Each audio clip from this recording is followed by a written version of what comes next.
This episode of the Nerd Rage Renegades podcast is brought to you by Photor. Photor Web, an online photo editing service free to access, but with premium features and assets.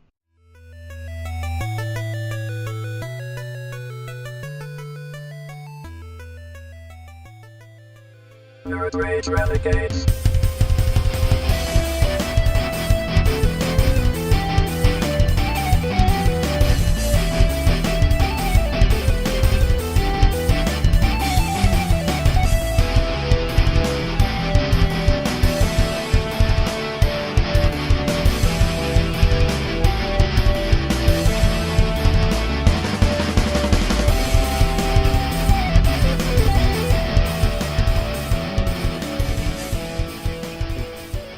Hello, ladies and gentlemen. Welcome to the Nerd Rage Renegades podcast. Once again, episode 191. This is 191.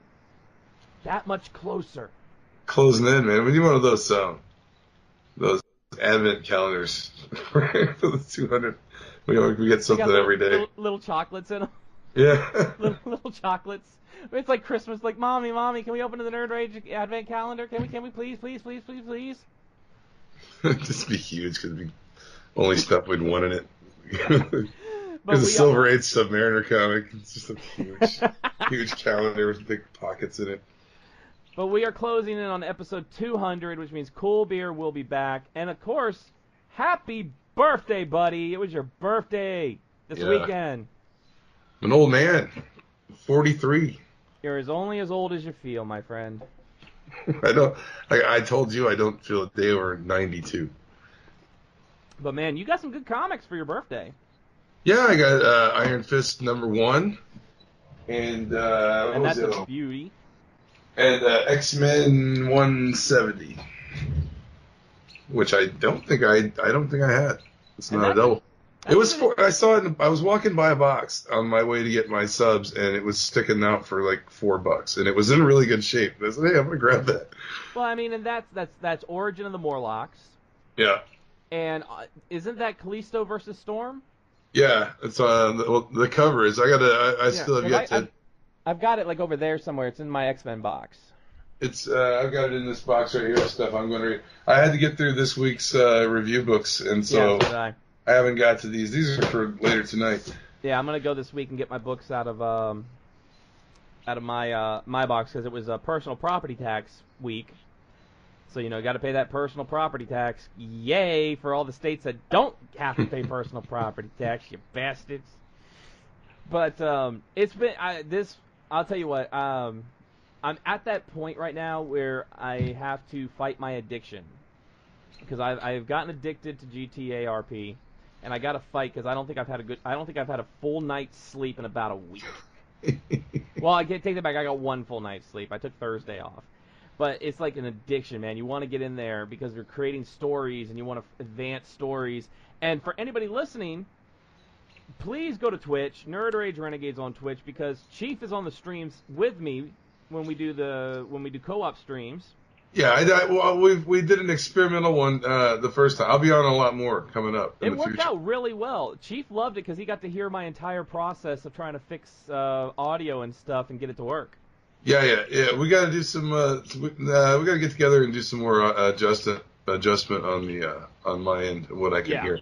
Because it's like some points it's low and then some points it's like some of the background effects are super loud. It's like it sounds quiet when you turn it down and you get into the game and then it just gets super loud. But I'll figure that out.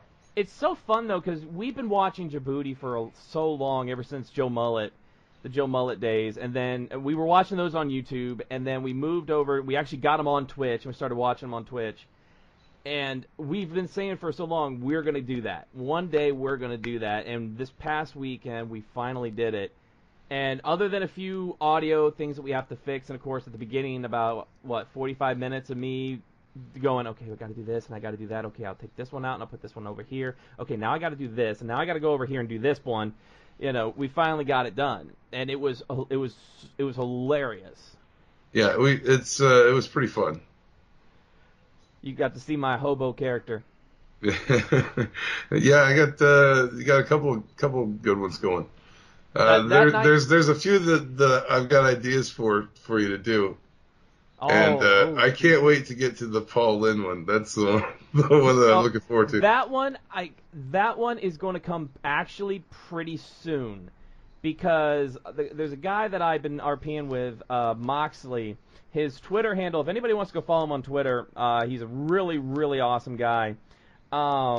His Twitter is Tenacious Gaming TV.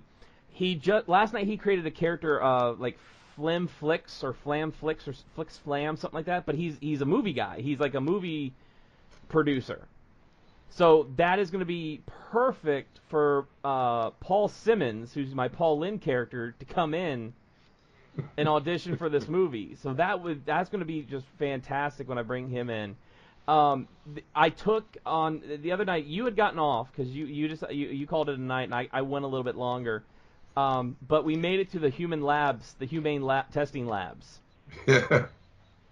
And it was hilarious getting to the humane testing labs. And then last night we ended up finding a room that I've never seen I haven't seen in Milton Stream, Djibouti's, Classy's.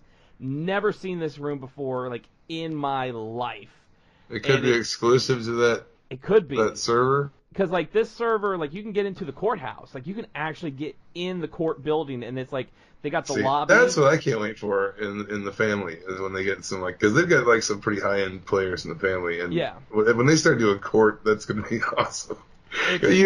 They're going to be doing Djibouti's going to be doing Jerry and Chang, and Milton's going to be doing Bill if they open it, just to get through the court system. When they open up, I want Jerry to just show up randomly as like a public defender. Yeah, I'm a lawyer. I'm a lawyer. Ladies and gentlemen of the jury, you know. I'll be Craig's defense. Yeah, I'm Craig's legal representation. But I'll tell you what, it is to get in there and create stories. And I will admit, I've been needing an outlet because, you know, I have this thing where if I'm lost, if I'm like alone in my head at night when everybody else is asleep, I go nuts. So having something that's kind of like an outlet has been really therapeutic for me. It's been really good to just be able to jump on and create stories, and I don't want to give anything away, but I was on before we started recording, and something big happened, and we're gonna see how that plays out. But it's so interesting that, you know, we've been watching people create stories for a year, and to now be able to create our own stories is just it's so much fun. And it's like, to me, it's like sitting there like in the bullpen with Stanley and Kirby when they were creating, you know, just the ideas that pop out of your head, you know, and it leads to these great characters and these great stories. Well, just meeting random people in there is every random person you meet is an opportunity to try something different. Oh my God! Last night I met Mimes. I saw that part. You sent me that clip. I watched some of that. Met the fucking Mimes. Well, they went even longer because I got I'll admit, I had logged off, and then some stuff was going on, so I logged back in with Astrid, and the Mimes started fucking with Astrid, and Astrid, like I've said, she's not all right in the head, and she just went off. I mean, I made her go off on the freaking Mimes. Like, she was about to like, she actually asked one of the Mimes, "Do you like your jugular where it is? Because I have no problem ripping it the fuck out." And the Mimes were like, "Holy shit," you know. She went nuts. But it's so fun, and I do want, you know what, and I'm gonna give this week's Streamer of the Week to Tenacious Gaming TV, because he's brought me into that family. He's been role playing with me, so big kudos, dude. Thank you so much for helping me out on there. A lot of kudos. Chief, did you hear? I think I sent it to you, and we had talked a little bit about it. It's a week old, but oh well. But Andrew Lincoln is leaving The Walking Dead. Yeah, I heard. Chief, your thoughts on this breaking news story? I think Maggie's leaving too, from what I heard. We're losing Rick and Maggie this next season. So I just don't care anymore. It's like it's not what it. I don't know. Like there's still more of Rick's story to go that they totally missed out on. And I know that, like, even in the comic right now, he wasn't like a real main focus because the comic kind of shifted to what Michonne and those guys were doing out like further west of Alexandria. Yeah, in the new like settlement that they found that's actually like a walled-in city, like a actual city. Yeah, but I mean there was still more to Rick. Like the Whisperer, I think if they would have just done up to the Whisperer's arc with Rick and more or less caught up to where the comic is, then it would have been better to wait and do that. Right. But I don't know, just the way they did it. Like I think it's just more like they're just fleeing a sinking ship at this point. I don't think Andrew Lincoln's like, oh, I'm done. I'm done with this character. I think Andrew Lincoln, if they had kept Chandler Riggs on there, and they would have done the story the way it was supposed to play out, and they had done the Whisperer's arc with bringing in Lydia or whatever. Her name's Lydia, right? They had brought her in. And Alpha, and did that storyline, and had Negan's redemption come along after that. They could have ended it. Andrew Lincoln could have left after 10 seasons and walked away, having done a pretty damn good job of adapting the comic book story. And then they could have killed Rick off and done whatever they wanted. Do Michonne Goes West, whatever they want to do after that. But right. I think cutting it off and messing with All Out War and screwing up the next arc, which the Whisperers is one of the best ones they've done in a long time. And it's like, man, I don't understand. I just don't understand the decision behind that. I don't understand the mind that thought it was a good idea to do that. Well, what about the fact that they're saying that Daryl is going to become the main character, and a lot of people are saying, well, if the story switches to Daryl, it'll actually be fresh and new because there's not going to be any preconceived of what's supposed to happen. Yeah, it's like I said, I don't care anymore. It's like they can do that if they want to. People like I don't. I got Norman Reedus. Norman Reedus just gets on my nerves. I don't know what it is. I don't hate the guy. I just don't. I don't think he's that good of an actor, and I don't think he can lead that show. And I don't know. I just don't like. He's just Mr. Cool all the time. I just can't stand that kind of personality. Like the way he's always flipping off the camera, like he's like a rebel. And it's like, dude, you're my age or like older than me.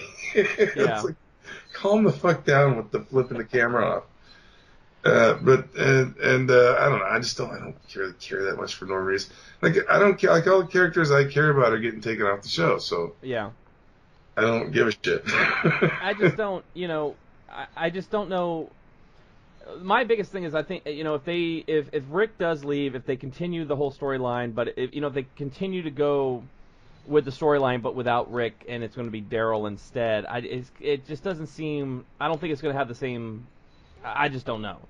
It really the show started dying for me when they brought in the trash people.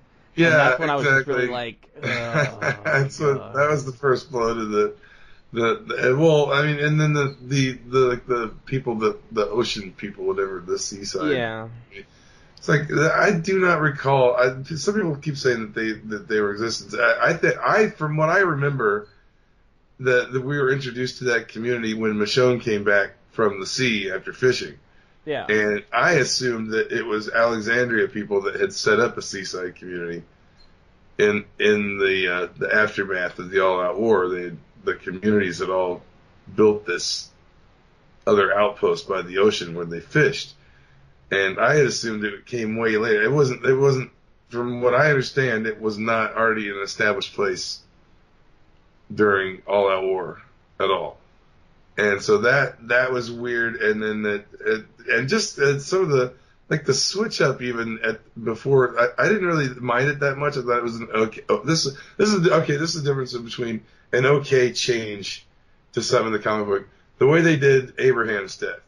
Right. Like, the way they switched that and did, like, kind of this isn't what you're going to expect. And because they lined up the shot almost exactly like the comic book panel, the way the camera was angled on him in the alley in the city. And then it wasn't him that died. And they saved him for Negan. But that's something I didn't mind. That was okay because Glenn died the way he was supposed to. That things worked out the way they were supposed to. Well, and they still took Abraham out because Abraham was not part of all-out war. So even though his death wasn't the same, he still was. He was Abraham, and they took him